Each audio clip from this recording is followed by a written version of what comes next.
Hi friends, ഇന്ന് ഞാൻ പഴംപൊരിയാണ് ഉണ്ടാക്കുന്നത്. അപ്പോൾ പഴംപൊരി ഉണ്ടാക്കാൻ ഒരുവിധം എല്ലാവർക്കും അറിയായിരിക്കാം. എന്നാലും അതിൻ്റെ മാവ് ഉണ്ടാക്കുമ്പോൾ പഴംപൊരിയുടെ മാവ് ഉണ്ടാക്കുമ്പോൾ 2-3 കാര്യങ്ങൾ ശ്രദ്ധിക്കുകയാണെങ്കിൽ നമുക്ക് നല്ല ടേസ്റ്റ് ആയിട്ടുള്ള ക്രിസ്പി ആയിട്ടുള്ള പഴംപൊരി ഉണ്ടാക്കാനായിട്ട് പറ്റും. അപ്പോൾ നമുക്ക് നോക്കാം എങ്ങനെയാണ് ഉണ്ടാക്കണതെന്ന്. അപ്പോൾ ആദ്യം തന്നെ നമുക്ക് പഴംപൊരിയുടെ മാവ് തയ്യാറാക്കണം. അപ്പോൾ അതിനായിട്ട് ഞാൻ ഒരു ബൗൾ മൈദ എടുത്തിട്ടുണ്ട്. പിന്നെ ഇതിലേക്ക് വേണ്ടത് റവയാണ്. റവ ഞാൻ 1 ടീസ്പൂൺ റവ എടുത്തിട്ടുണ്ട്. ഇനി ഇതിലേക്ക് നമുക്ക് 1 ടീസ്പൂൺ ദോശമാവ് ചേർത്ത് കൊടുക്കാം. ഈ ദോശയ്ക്കും ഇഡ്ഡലിക്കൊക്കെ ആയിട്ട് അരച്ച് വയ്ക്കുന്ന മാവ് ഉണ്ടെങ്കിൽ അതാണ് എടുക്കേണ്ടത്, 1 ടീസ്പൂണ്. അപ്പോൾ ഇതിന് വേണ്ടിയിട്ട് നമ്മൾ പഴംപൊരി ഉണ്ടാക്കാനായിട്ട് ദോശമാവ് ഉണ്ടാക്കേണ്ട ആവശ്യമൊന്നുമില്ല.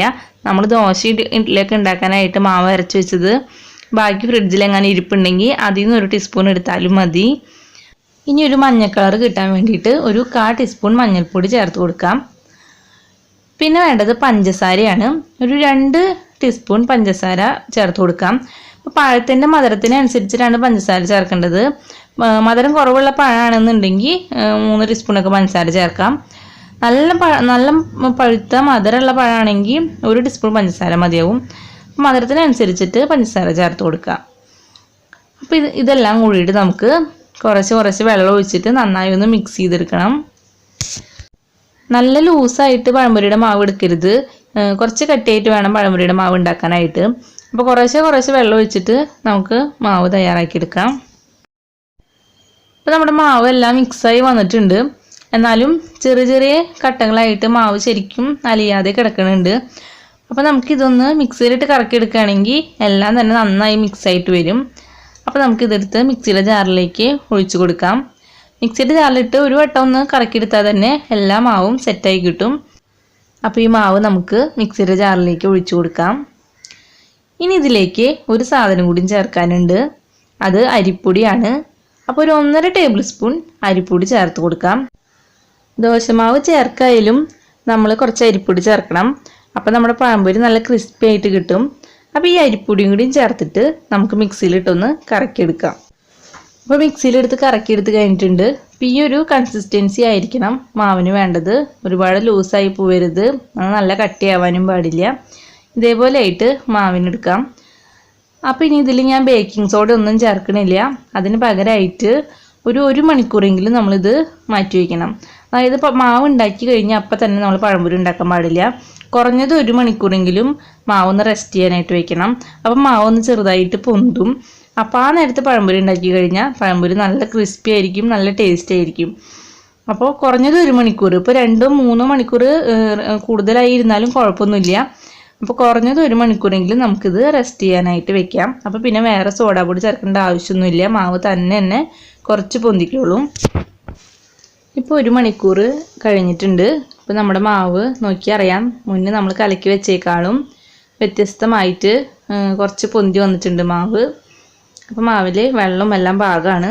നമുക്കിനി ഈ സമയത്ത് കുറച്ച് ഉപ്പ് ചേർത്ത് കൊടുക്കണം.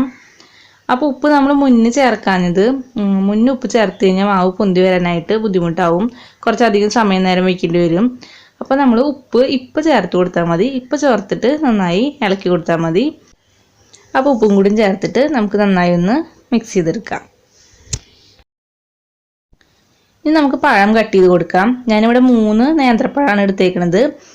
അപ്പോൾ ഇത് തൊലി കളഞ്ഞ് നമുക്ക് നീളനെ കട്ട് ചെയ്തെടുക്കാം. അപ്പോൾ പഴത്തിൻ്റെ 2 അറ്റമൊന്നും കട്ട് ചെയ്ത് കളയേണ്ട ആവശ്യമില്ല. നമുക്ക് ഒരറ്റം തൊട്ട് ഒരറ്റം വരെ ഇതുപോലെ നീളനെ കട്ട് ചെയ്തെടുക്കാം. പിന്നെ വലിയ വണ്ണുള്ള നേന്ത്രപ്പഴമാണെന്നുണ്ടെങ്കിൽ നമുക്ക് ഒരു പഴത്തിൽ നിന്ന് 4-5 പഴമൊക്കെ പഴംപൊരിക്കുള്ള പഴമൊക്കെ കട്ട് ചെയ്തെടുക്കാം. ഇപ്പോൾ അധികം വണ്ണില്ലാത്ത പഴമാണെന്നുണ്ടെങ്കിൽ ഒരു പഴത്തിൽ നിന്ന് 3 പഴംപൊരിക്കുള്ള പഴം കട്ട് ചെയ്തെടുക്കാം. ഞാനിവിടെ ഒരു പഴത്തിൽ നിന്ന് 3 കഷ്ണങ്ങളാക്കിയിട്ടാണ് എടുക്കുന്നത്. അപ്പോൾ ഇതേപോലെ നമുക്ക് എല്ലാ പഴവും നീളനെ കട്ട് ചെയ്തെടുക്കാം.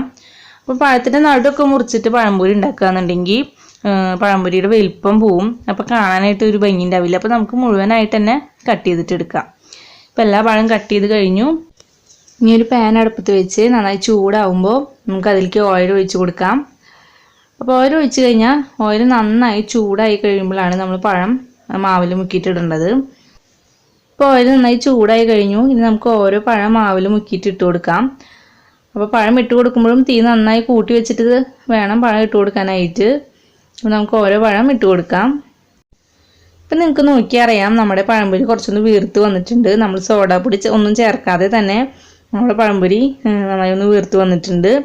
നമുക്കിനി കുറച്ചിങ്ങനെ എണ്ണ അതുപോലെ മേലേക്കായിട്ട് ഇങ്ങനെ തെളിച്ച് കൊടുക്കാം. അപ്പോൾ നമ്മുടെ കയ്യിലുകൊണ്ട് തന്നെ നമ്മൾ കുറേശ്ശെ ഓയിൽ ഇതുപോലെ ആക്കി കൊടുക്കുക.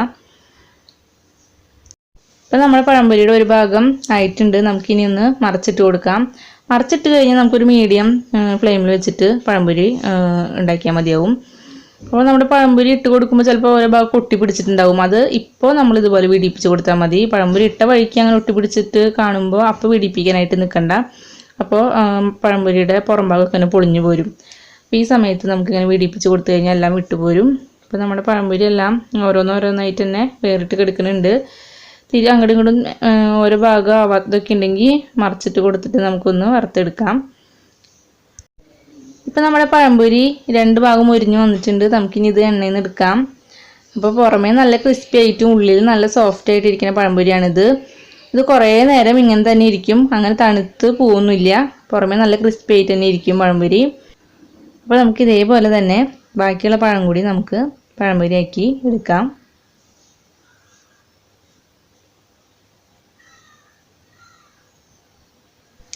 അപ്പോൾ നമ്മുടെ എല്ലാ പഴംപൊരിയും റെഡി ആയിട്ടുണ്ട്.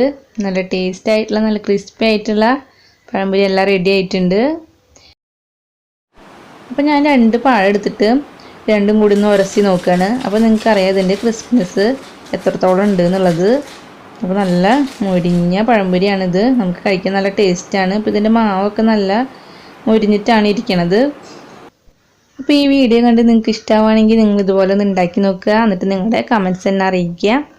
അതുപോലെ എൻ്റെ ചാനൽ സബ്സ്ക്രൈബ് ചെയ്യുക, ഒപ്പം ഷെയർ ചെയ്യുക. അപ്പോൾ ഇനി വേറൊരു വീഡിയോ ആയിട്ട് കാണുന്നതുവരേക്കും എല്ലാവർക്കും ബൈ.